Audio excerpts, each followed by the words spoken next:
Good morning everyone. आज Sunday हम class ले रहे हैं प्रेजेंट कंटिन्यूस की। प्रेजेंट कंटिन्यूस हम आज पढ़ेंगे, वो ओनली उसी बेस पे होगी जो क्लास ऑफलाइन के अंदर हुई थी आपके, उसी तरह से मैं पढ़ाने का प्रयास करूंगा जिस तरह से आपके नोटबुक के अंदर पहले लिखा चुका ऑलरेडी। आपको रिवाइज करना है, वीडियो देखना है, शेयर करना है और लाइक करना है, ठीक है।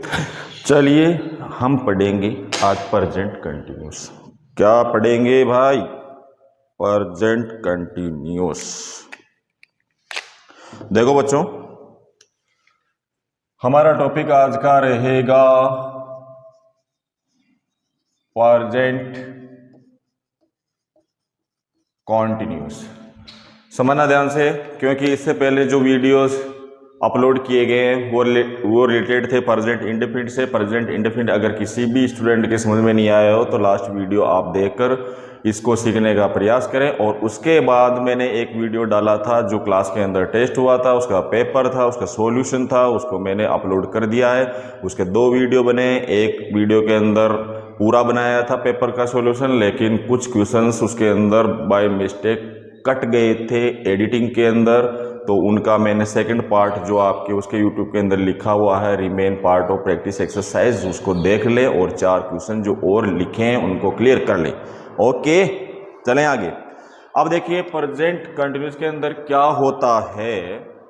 सबसे पहली बात तो आपको समझनी ये है, सबसे पहली बात तो आपको प्रेजेंट कंटिन्यूस के बारे में हम जानेंगे, इसका जो मीनिंग होता है वो किस तरह से होता है। तो सबसे पहले आप सुनिए ध्यान से कि जो एक्शन होता है, जो वर्क होता है, जो कार्य होता है, वो क्या है, कुछ समय पहले स्टार्ट हो और जिस समय अपन बात कर रहे हैं उस समय वो एक्शन रनिंग में हो, यानी कि वो कार्य उस समय चल रहा हो, उसके कुछ देर बाद वो समाप्त हो जाए। जिस तरह से हम इसका एक एग्जाम्पल देख लेकर समझेंगे, किस तरह से समझेंगे हम, देखना बच्चों।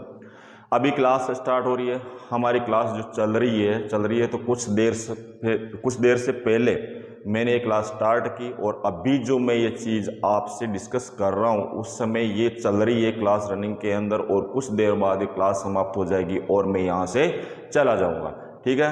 एक एग्जाम्पल और ले लेते हैं। क्लास के अंदर विद्यार्थी बैठे हुए हैं, कक्षा के अंदर विद्यार्थी बैठे हुए हैं, तो आप एक चीज़ नोट कीजिए, इसके अंदर क्लास के अंदर कुछ समय पहले बच्चे आकर बैठे हैं और मैं जिस समय किसी अदर पर्सन को ये चीज़ बता रहा हूँ, कक्षा के अंदर बच्चे बैठे हुए हैं, विद्यार्थी बैठे हुए हैं, तो उस समय वो बच्चे वहाँ पर वास्तव में बैठे हुए हैं, यानी कि उस समय वो एक्शन हो रहा, उस समय वो कार्य हो रहा है, लेकिन कुछ समय बाद वो समाप्त हो जाएगा क्योंकि बच्चे घर चले जाएंगे पढ़ के। तो इट मीन्स आप समझे प्रेजेंट कंटिन्यूस के अंदर इस तरह से कंडीशन होती है। ओके, तो हम देखेंगे सबसे पहले जो बेसिक चीज होती है जो हम पढ़ते आ रहे हैं।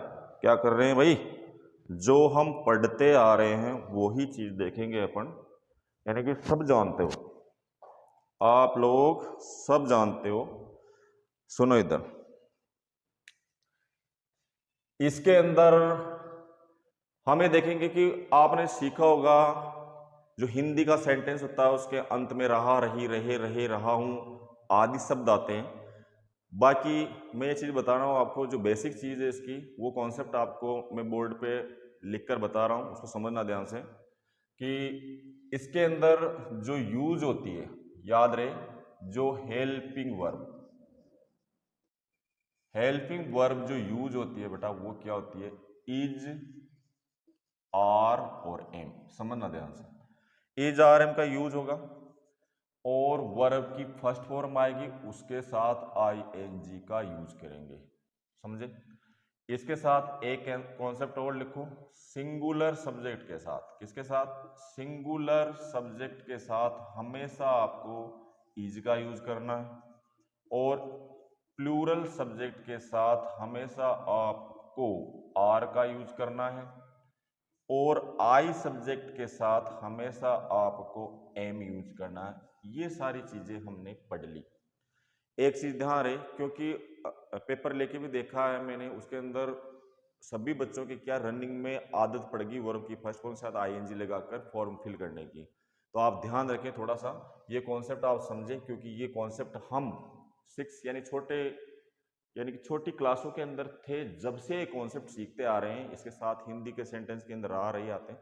बाकी आजकल जो एग्जाम, मेरा एक ही उद्देश्य है कि बोर्ड के एग्जाम में किस तरह से क्वेश्चन आते हैं, मैं उसी चीज को हर वीडियो, हर क्लास के अंदर, हर एक्सरसाइज के अंदर फोकस करूंगा। थोड़ा ध्यान दीजिएगा आप। तो चले नेक्स्ट, अब अपने देखते हैं। ये आप लिख लिया होगा। इसके बाद पहला कॉन्सेप्ट जो आता है प्रेजेंट कंटिन्यूस का, वो आता है आपको इंग्लिश आईडीज याद होनी चाहिए। जैसे प्रेजेंट इंडेफिनिट के अंदर पढ़ा, यानी कि इंग्लिश आईडीज आपको बिल्कुल याद होनी चाहिए, जो आप देखेंगे।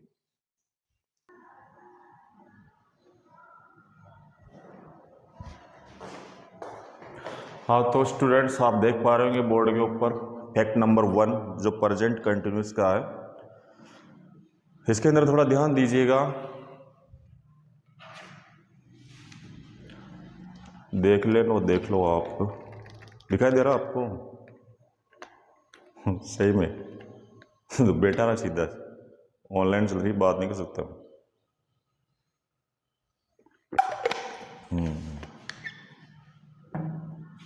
देखो, लेट मत आया करो।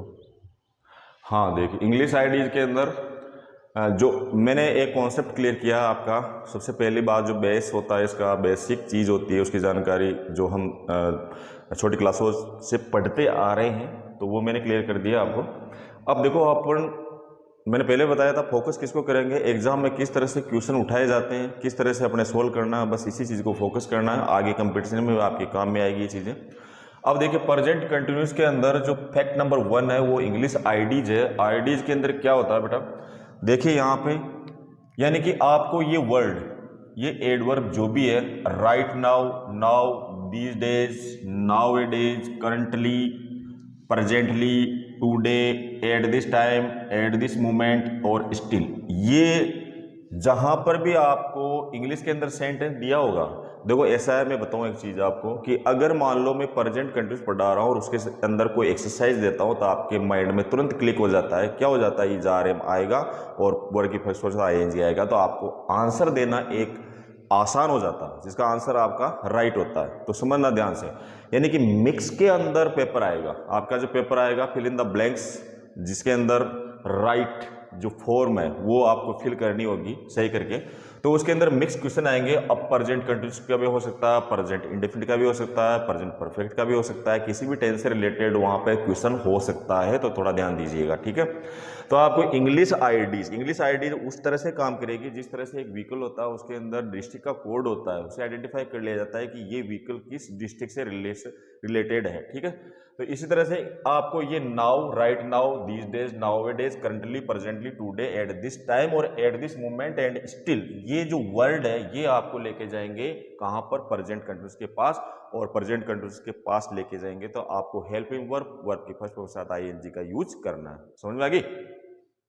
हाँ ठीक है। अब देखिए, इसका एक क्वेश्चन क्लियर करते हैं अपन। एक क्वेश्चन मैंने ऑब्जेक्टिव टाइप का लिखा है, today India by leaps and bounds. Leaps and bounds का मतलब होता है दिन दोगुनी रात चौगुनी। क्या कर रहा है, प्रोग्रेस। अब देखो यहाँ पे प्रोग्रेस मैंने उन्नति करना, समझना ध्यान से बच्चों। अब इसके अंदर आपको आइडेंटिफाई करना, अगर मिक्स में क्वेश्चन आ जाएगा तो आप, अब देखो एक चीज ध्यान रखो, अगर इंग्लिश आईडीज आपको याद नहीं है तो ये भी सही है, ये भी सही है, ये भी सही है और ये भी सही है, ठीक है। थोड़ा ध्यान देना, समझ में आ रही है? समझ में आ रही है? अब सुनो कैसे सही है। इंडिया क्या है, सिंगुलर सब्जेक्ट है। सिंगुलर सब्जेक्ट के साथ पास्ट कंटिन्यूस के अंदर वाज वर्ब का प्रयोग किया जाता है, सॉरी वाज का प्रयोग किया जाता है, और प्रोग्रेस यानी कि वर्ब के फर्स्ट में आईएनजी लगाते हैं, ठीक है। तो हुआ कि नहीं हुआ, पास्ट कंटिन्यूस भी सही हुआ। अब देखो सिंगुलर सब्जेक्ट है, इस कारण प्रेजेंट इंडेफिनिट में वर्ब की फर्स्ट फॉर्म में ऐसे ऐसे लगता है, जो कि हम पढ़ चुके हैं, ठीक है। समझ में आ गई? तो इंडिया सिंगुलर है तो ये भी सही है। उसके बाद देखो आप ये देख लो, विल प्रोग्रेस, तो सिंगुलर सब्जेक्ट होने की वजह से ये भी क्या हो गया, सही हो गया, क्योंकि आपको पता है विल सेल के साथ वर्ब की फर्स्ट फॉर्म का यूज होता है, ठीक है। तो यानी कि ये इंग्लिश आईडी आपको याद नहीं होगी, अगर मान लो इंग्लिश आईडीज हर टेंस की, जो टेंस जैसे जैसे मैं पढ़ाते जा रहा हूं उसकी इंग्लिश आईडी लिखाता जा रहा हूं, अगर इंग्लिश आईडी आपको याद नहीं है तो आप इनके अंदर से कोई सा भी आंसर कर सकते हो, वो आपका गलत की ओर लेके जाएगा। ठीक है, तो इंग्लिश आईडी से आपने पहचाना, पहचानने के बाद कहाँ गए, प्रेजेंट कंटिन्यूस के पास। आपको पता है प्रेजेंट कंटिन्यूस के अंदर सिंगुलर सब्जेक्ट के साथ इज का यूज होता है और वर्ब की फर्स्ट फॉर्म में आईएनजी लगता है। तो ये दोनों कंडीशन सी वाले ऑप्शन में मिल रही है। कहाँ मिल रही है? सी वाले ऑप्शन के अंदर। ये टुडे इंग्लिश आईडी के अकॉर्डिंग प्रेजेंट कंटिन्यूस की बिल्कुल सी वाला ऑप्शन इसका सही होगा। तो समझे आप, इंग्लिश आईडी की इंपॉर्टेंस समझे और इनको याद कर ले। ठीक है, समझ में आ गई? आप बोर्ड पे देख पा रहे होंगे दो क्वेश्चन इंग्लिश आईडी से रिलेटेड मैंने एग्जाम्पल लिखे हैं, यहाँ पर इनको समझना है। ये वही क्वेश्चन है जो ऑफलाइन क्लासेस के अंदर आपको पढ़ाया और स्कूल के अंदर भी पढ़ाया। ठीक है, ध्यान दीजिएगा। जो क्वेश्चन है, पहला क्वेश्चन, जिस तरह से इसके अंदर आपको एरर फाइंड करना है, यानी कि इसमें गलती क्या है, कौन से पार्ट में, उसको आपको ढूंढना है। ठीक है, यहां से चलेंगे, हम पढ़ेंगे mister Sharma is still worked in his office alone. ठीक है, अब बेटा इसको पूरा पढ़ने पर आपको यहां पर दिखा होगा स्टिल। क्या दिखा है? स्टिल। अब देखो स्टिल जो मैंने प्रेजेंट कंटिन्यूस की इंग्लिश आईडी लिखाई है उसके अंदर आया है, तो यही आपको पहचान करवाएगा कि ये प्रेजेंट कंटिन्यूस का है। सिंपल सी बात है। ठीक है, समझना बेटा ध्यान से। यहां से मिस्टर शर्मा है, मिस्टर शर्मा क्या है? सिंगुलर सब्जेक्ट है। क्या है? सिंगुलर सब्जेक्ट है। तो प्रेजेंट कंटिन्यूस को तो हम पहचानेंगे स्टिल की वजह से। अब प्रेजेंट कंटिन्यूस के अंदर सिंगुलर सब्जेक्ट के साथ आता है इज, उसके बाद जो मेन वर्ब दी हुई है उसके साथ क्या आता है? ये स्टिल। ऐसा कैसा आएगा? यहाँ पर आपको मैंने बता रखा है, इसका क्वेश्चन आता है एक वर्ब, मेन वर्ब से पहले स्टिल की पोजीशन होती है। ठीक है, तो उसके बाद क्या आएगा? Is still. लेकिन ये जो मेन वर्ब दी हुई है इसके साथ हमेशा हमें प्रेजेंट कंटिन्यूस के अंदर आईएनजी का यूज करना है। किसका यूज करना है? तो सही आंसर क्या होगा? Is still working. क्या होगा? देख लीजिए बोर्ड पे, is still working. Okay, next question था अपना दूसरा एग्जांपल इंग्लिश आईडी से रिलेटेड लिया। इस क्वेश्चन को पढ़ेंगे। मोस्ट ऑफ द स्टूडेंट, यानी कि विद्यार्थियों में से अधिकांश विद्यार्थी जो थे उन अधिकांश विद्यार्थी for the SSC exam these days. यहां पे आपने पहचान लिया किसको? किसको पहचाना बताइए?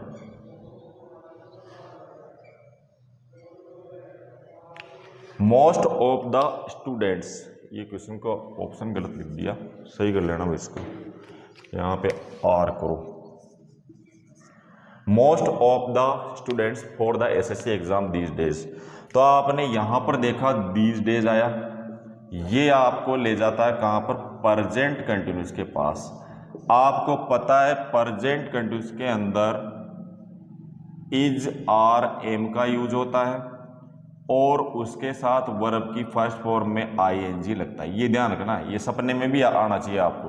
प्रेजेंट कंटिन्यूस की बात हो तो सपने के अंदर भी हेल्पिंग वर्ब और वर्ब की फर्स्ट फॉर्म के साथ आईएनजी आ जाना चाहिए। इतना याद होना चाहिए आपको। ठीक है, क्योंकि आप छोटी क्लासों से ये चीज पढ़ते आ रहे हो, बार बार नहीं बताई जाएगी। इज आर एम वर्ब की फर्स्ट फॉर्म के साथ आईएनजी। ओके, अब इसके अंदर से हम मोस्ट ऑफ द स्टूडेंट्स, यानी कि अधिकांश विद्यार्थी जो है क्या कर रहे हैं? For the SSC exam these days. इन दिनों क्या कर रहे हैं? एसएससी एग्जाम की तैयारी कर रहे हैं। तो यानी कि अधिकांश विद्यार्थी क्या प्लूरल सब्जेक्ट हो गया। प्लूरल सब्जेक्ट के साथ मैंने पहले बता दिया स्टार्टिंग में आर का यूज होता है। तो यहाँ पर आर और वर्ब की फर्स्ट फॉर्म का आईएनजी आएगा। तो ऑप्शन नंबर पहला गलत हो गया क्योंकि प्रेजेंट इंडेफिनिट है, दूसरा गलत हो गया क्योंकि पास्ट इंडेफिनिट है, और डी वाला भी गलत हो गया क्योंकि ये हेड और प्रिपेयर्ड आती है पास्ट परफेक्ट के अंदर। किसमें आती है? पास्ट परफेक्ट के अंदर।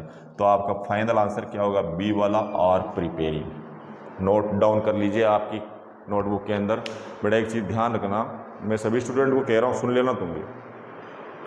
ये जो चीज़ है ना, जो प्रैक्टिस एक्सरसाइज में करवा रहा हूँ, इसका इंपॉर्टेंस समझना बेटा, ध्यान रखना। एक चीज़ बिल्कुल ध्यान रखना, प्रैक्टिस एक्सरसाइज के अंदर क्वेश्चन उसी पैटर्न के हैं जिस तरह से एग्जाम में पूछे जाते हैं, तो थोड़ा ध्यान दीजिएगा। ओके,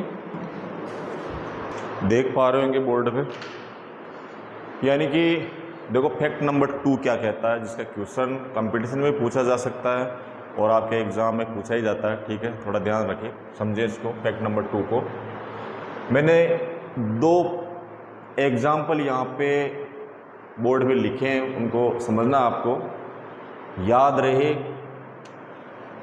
इस सेंटेंस को देखने पर आपको कहीं पर भी कोई गलती नहीं लगेगी। अगर फैक्ट नंबर 2 आपके माइंड में नहीं है, आपको ध्यान में नहीं है या नहीं पढ़ा है तो ठीक है। अब देखिए फैक्ट नंबर 2 के अंदर क्या होता है। देखो गलती अगर आइडेंटिफाई करोगे आप तो सीधा सा यहाँ निकलेगा, यहाँ पे बिलीव के साथ आईएनजी लगा हुआ है। हालांकि यहाँ पे आंसर जो सही होगा वो क्या होगा, आई बिलीव। क्या होगा, आई बिलीव। मैं पहले सही कर लेता हूँ फिर समझाऊंगा इसको। इसी तरह से आई एम थिंकिंग जो है ये भी क्या होगा, आई थिंक, इसका आंसर होगा बस।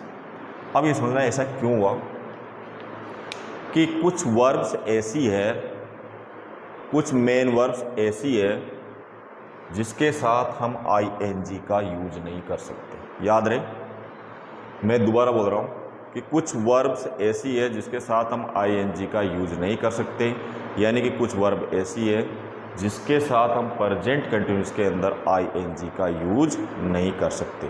याद रहे, इसके अंदर जिरेंड के अंदर आईएनजी का यूज कर सकते हैं और सेंस ऑफ डिफरेंस यानी कि उसका जो मतलब है वो अलग निकले तो आईएनजी का यूज कर सकते हैं। लेकिन प्रेजेंट कंटिन्यूस के अंदर जो इज आर एम के बाद जो मेन वर्ब के साथ आईएनजी लगता है, उस स्थिति के अंदर या उस पोजीशन के अंदर हम इन वर्ब्स के साथ आईएनजी का यूज नहीं कर सकते।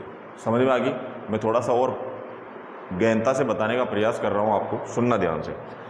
यानी कि मेरा कहने का मतलब ये है, जो ये मेन वर्ब्स लिखी है उसके साथ आईएनजी लिखा है मैंने, तो उनके साथ आपको आईएनजी का यूज नहीं करना है। कहां पर नहीं करना है ये चीज जरूर ध्यान रखें। यानी कि कोई प्रेजेंट कंटिन्यूस का सेंटेंस दिया हुआ है, सब्जेक्ट आया, उसके बाद इज आर एम आया, सब्जेक्ट के अकॉर्डिंग आया, लेकिन उसके बाद पोजीशन किसकी आती है, मेन वर्ब की आती है। तो यानी कि उस पोजीशन पर, कहां पर, जो helping verb is are am के बाद, इज आर एम के बाद जो मेन वर्ब आ रही है उसके अंदर हम इन वर्ब्स के साथ आईएनजी का यूज नहीं कर सकते। अन्यथा हम कर सकते हैं। 2 कंडीशन है, मैं आगे बताऊंगा आपको। एक तो सेंस ऑफ डिफरेंस यानी कि उसका मतलब अलग हो, या फिर पार्ट ऑफ स्पीच यानी कि वो क्या हो, उसका वर्ब के रूप में यूज नहीं हुआ हो, उसका वर्ब के रूप में यूज नहीं हुआ हो। तो एक बार मैं बोल के बता दूं क्योंकि शायद आपको विजिबल नहीं हो पा रहा ये वर्ब्स, तो आप समझ लें ध्यान से। सी के साथ सीइंग का यूज नहीं करेंगे, नो का नोविंग नहीं कर सकते, बिलीव का बिलीविंग नहीं कर सकते, टेस्ट का टेस्टिंग नहीं कर सकते, हेट का हेटिंग नहीं कर सकते। ठीक है, इसी तरह से अंडरस्टैंड का अंडरस्टैंडिंग नहीं कर सकते, टच का टचिंग नहीं कर सकते, फील का फीलिंग नहीं कर सकते, स्मेल का स्मेलिंग नहीं कर सकते, थिंक का थिंकिंग नहीं कर सकते, लव का लविंग नहीं कर सकते, लाइक का लाइकिंग नहीं कर सकते, बिलोंग का बिलोंगिंग नहीं कर सकते। यानी कि इन वर्ब के साथ हम आईएनजी का यूज नहीं कर सकते। कहां पर, इज आर एम के बाद जो मेन वर्ब की फर्स्ट फॉर्म होती है प्रेजेंट कंटिन्यूस के अंदर, जहां आईएनजी लगता है वहां पर इनके साथ, इन वर्ब के साथ आईएनजी नहीं लगाएंगे। ठीक है, लिख लीजिए आप इनको भी।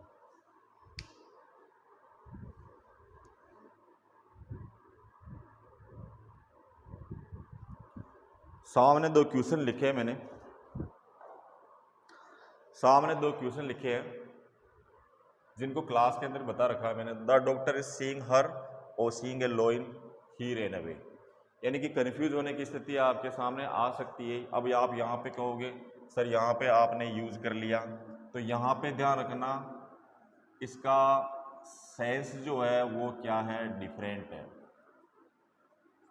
अब कैसे different, the doctor is seeing her, doctor क्या करता है, पेशेंट को देखता है, उसका सेंस क्या निकल रहा, अलग निकल रहा। ऐसे तो नहीं डॉक्टर ने चेयर पे बिठा लिया और घूरता रहे, अपने को देखता रहे, ऐसा नहीं होता।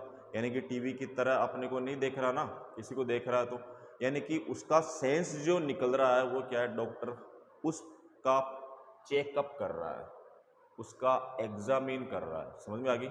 तो उस यानी कि सेंस ऑफ डिफरेंस अलग जाएगा, तो आप इन वर्ब के साथ आईएनजी का यूज कर सकते हो, अदरवाइज नहीं कर सकते। अब देखिए दूसरा एग्जाम्पल लिया है मैंने, यहाँ पे कंफ्यूज हो सब। अब देखो seeing a lion he ran away, यानी कि शेर को देखकर वह भाग गया, समझना ध्यान से। अब यहाँ पर बेटा जो सीइंग यूज हुआ है, यहाँ पे जो मैंने लिखाया था सी के साथ आप आईएनजी का यूज नहीं कर सकते, ठीक है? तो लेकिन यहाँ पे ये ध्यान रखें कि यहाँ पर ये क्या जिरंड है, क्या है ये जिरंड, याद रहे जिरंड किसे बोलेंगे, यानी कि मेन वर्ब जो होगी उसके साथ आईएनजी लगाएंगे तो वो क्या बन जाती है, जिरंड बन जाती है। और उस जिरंड का यूज किसके रूप में कर लेते हैं, सब्जेक्ट या नाउन के रूप में हम कर लेते हैं, ठीक है? सब्जेक्ट या नाउन के रूप में हम कर लेते हैं। तो यहाँ पर इसका यूज किस फॉर्म में हुआ, नाउन के रूप में हुआ है। तो seeing a lion he ran away, समझना ध्यान से, मैं वापस बता रहा हूँ आपको, यानी कि जिरंड, जिरंड के रूप में हम यूज कर सकते हैं। लेकिन जैसे एक एग्जांपल ले लो आप,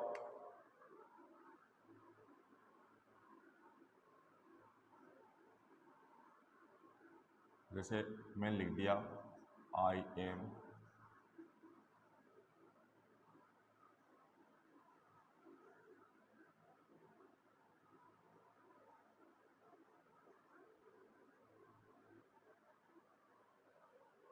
ये सेंटेंस लिखा मैंने, आप देख पा रहे होंगे सामने। एक मिनट लाइट को चालू करने दो भाई,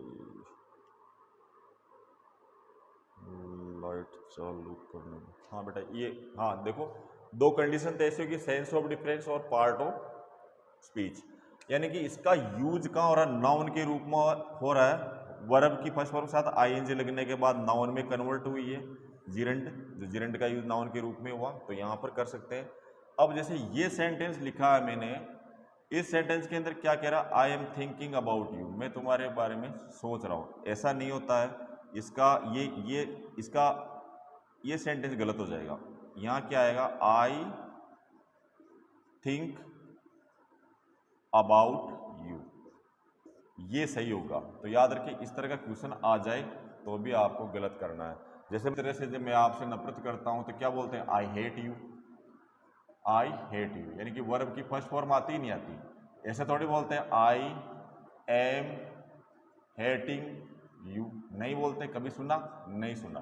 तो यानी कि ये जो वर्ब है, याद रहे थोड़ा सा, प्रेजेंट कंटिन्यूस के अंदर अगर मान लो इन वर्ब के साथ आईएनजी का एरर आ जाए या इससे रिलेटेड कोई सा भी बोर्ड के एग्जाम के अंदर क्वेश्चन आ जाए, तो आपको उसको कहाँ ले जाना है, प्रेजेंट इंडिफिनिट के अंदर ले जाना है। सब्जेक्ट के अकॉर्डिंग इस वर्ब के साथ एस या ईएस का भी यूज करना है, याद रहे प्रेजेंट इंडिफिनिट में कन्वर्ट करना उसको, और आपका आंसर सही हो जाएगा। ओके, फैक्ट नंबर 3 की ओर हम बढ़ रहे हैं।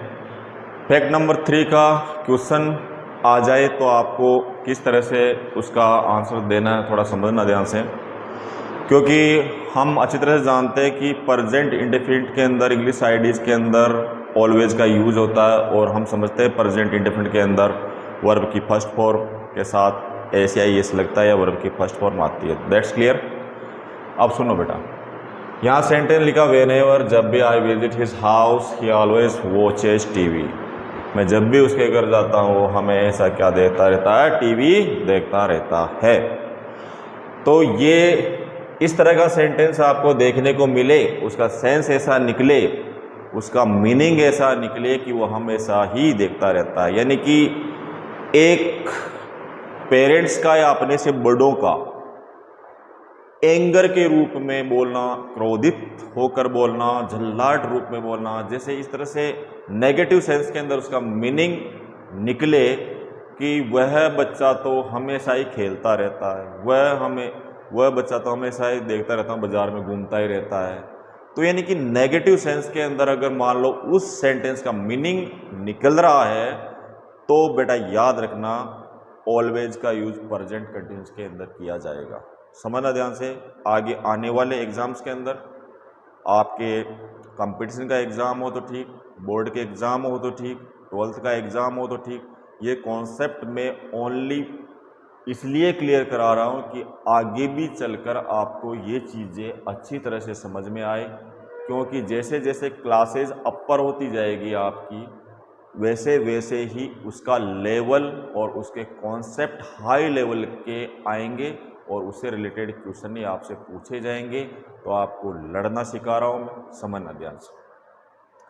अब देखो, when ever I visit his house he always watches TV. समझना ध्यान से कि वह जब भी मैं उसके घर जाता हूं, हमेशा टीवी देखता रहता है, हमेशा खेलता रहता है, हमेशा ये करता रहता है। तो ये अब देखो आप क्या करोगे इसके अंदर गलती, इसको पूरा पढ़ोगे, पूरा पढ़ने पर आपको दिखेगा ऑलवेज, ऑलवेज दिखेगा। अब समझना ध्यान से, ऑलवेज आ गया तो आपको मैंने जैसे पढ़ाया तो वो है प्रेजेंट इंडेफिनिट, सिंपल है। अब यहां पर अगर मान लो सिंगुलर सब्जेक्ट है तो सिंगुलर सब्जेक्ट के साथ मेन वर्ब में एस या इस लगता है, तो आपके तो कॉन्सेप्ट क्लियर है। अब यहां पर ये सेकंड वाला तो सही लग रहा है आपको, यहां पर भी देखो आई के साथ वर्ब की फर्स्ट फॉर्म में एस या ई एस नहीं लगता है तो विजिट आ गया यहां पे, समझ में आ रहा हो। लेकिन इस सेंटेंस का पूरा मीनिंग यानी कि इसका सेंस निकालोगे तो ये जो जाने वाला है, यानी कि जब भी मैं उसके घर जाता हूं तो मैं इस चीज को कैसे कह रहा हूं, गुस्से में आकर कह रहा हूं, कैसे कह रहा हूं, वो तो हमेशा खेलता रहता है, नेगेटिव सेंस। समझ रहे हो बात को, मेरी बात को ध्यान से। तो अब सुन लो, अगर इस तरह का सेंस निकले तो आपको इसके अंदर ऑलवेज भी आ जाए तो भी प्रेजेंट कंटिन्यूअस का ही यूज करना है। तो यहां पर इस सेंटेंस के अंदर जो पूरा आंसर होगा वो क्या होगा, ही इज ऑलवेज वॉचिंग, क्या हो जाएगा, वॉचिंग टीवी, ये इसका आंसर होगा। तो इस तरह का क्वेश्चन आ जाए आपके तो भी ध्यान रखना बेटा, इस तरह का क्वेश्चन आ जाए तो आपको आईएनजी का यूज करना है, इस पे मत जाना। अब जैसे एक उदाहरण और लिया, देखो, सी ऑलवेज लाफ्स, वह हंसता रहता है, सिंपल सा, नेगेटिव सेंस नहीं है, पॉजिटिव सेंस है। अगर ऑलवेज के साथ आईएनजी लग गया तो आप क्या कहोगे, वह हमेशा हंसती रहती है, नेगेटिव सेंस, वह हमेशा हंसती रहती है, वह हमेशा क्लास में बातें करते ही रहते हैं, तो नेगेटिव सेंस। समझ में आ गई, टाइम से नहीं हो, यानी कि झल्लाट के साथ बोलना, गुस्से से बोलना, तो उन चीज़ों के साथ हम ऑलवेज जो होगा उसके साथ वर्ब की फर्स्ट फॉर्म के साथ आईएनजी लगाएंगे। इट मीन्स प्रेजेंट कंटिन्यूअस के अंदर उस सेंटेंस को हम बनाएंगे। ठीक है, लिख लीजिए इसको,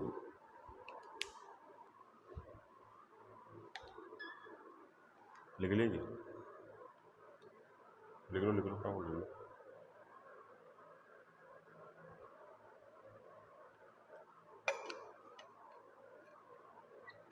सब जल्दी स्कूल जाना पड़ता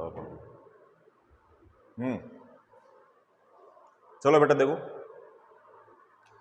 ये सेंटेंस आपने देखा, one of my students, singular subject हुआ, still is preparing, singular subject is आता है और स्टिल आता है तो वर्ब की फर्स्ट फॉर्म में आईएनजी आता फॉर द बैंक एग्जाम। आपको क्या लगेगा, ये राइट है सर, बिल्कुल सही है सर, और आपका कहना भी सही है, सिंगुलर सब्जेक्ट के साथ इज इज का यूज होगा और वर्ब की फर्स्ट फॉर्म के साथ आईएनजी आएगा, सिंपल सा है, स्टिल आएगा तो प्रेजेंट कंटिन्यूअस आएगा।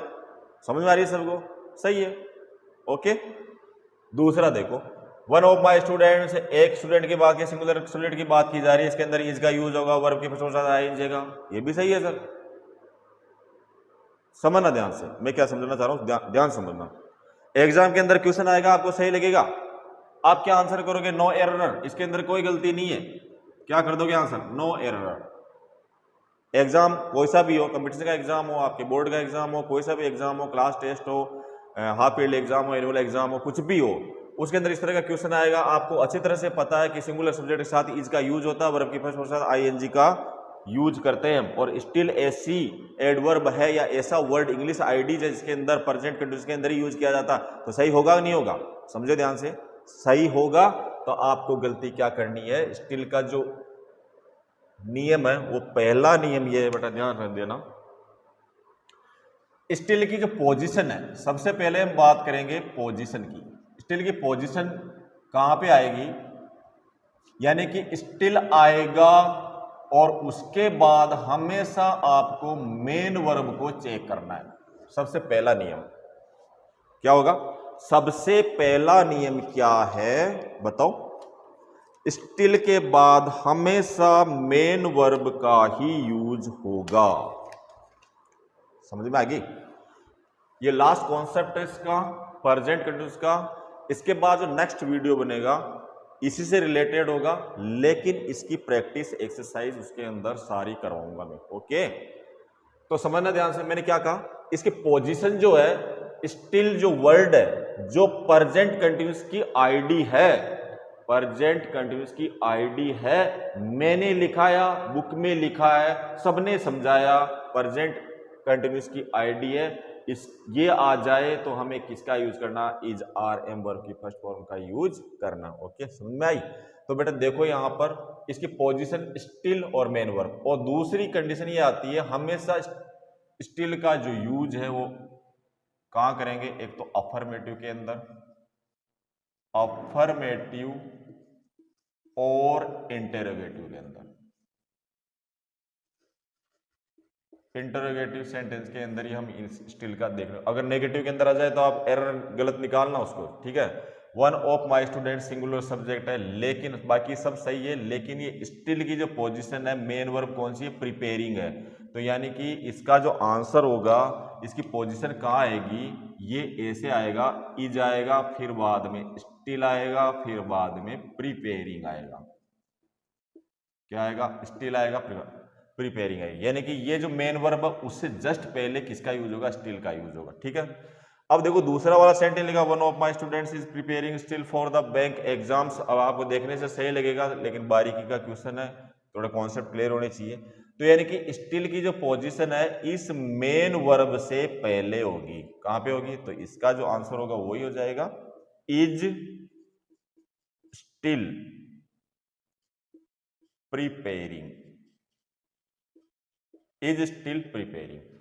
तो याद रहे आपको, ये जो प्रेजेंट कंटिन्यूअस के कॉन्सेप्ट है मैंने सारे क्लियर कर दिए हैं। आपके जो फैक्ट 4 है जो एग्जाम से रिलेटेड है, जिसके अंदर से एग्जाम में क्वेश्चन आपको बोर्ड के एग्जाम के अंदर देखने को मिलने की जो संभावना वो अधिकतम है, वो सारे कॉन्सेप्ट मैंने क्लियर कर दिए हैं।